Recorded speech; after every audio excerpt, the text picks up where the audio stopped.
Hello everyone, সবাইকে স্বাগতম আমার নতুন ভিডিওতে।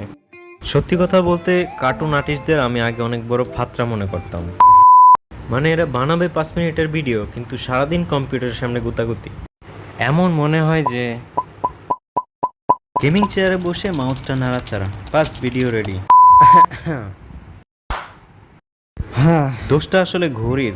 কম্পিউটার নিয়ে বসলে ওটা এত জোরে ঘোরা শুরু করে, মনে হয় যেন ফ্যানই ঘুরতেছে।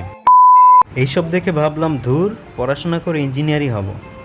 তারপর একদিন আমি আমার ভবিষ্যৎ নিয়ে চিন্তা করলাম। হেই গাইস, পড়াশোনা শেষ করে অবশেষে আমি একটা চাকরি পেয়ে গেলাম।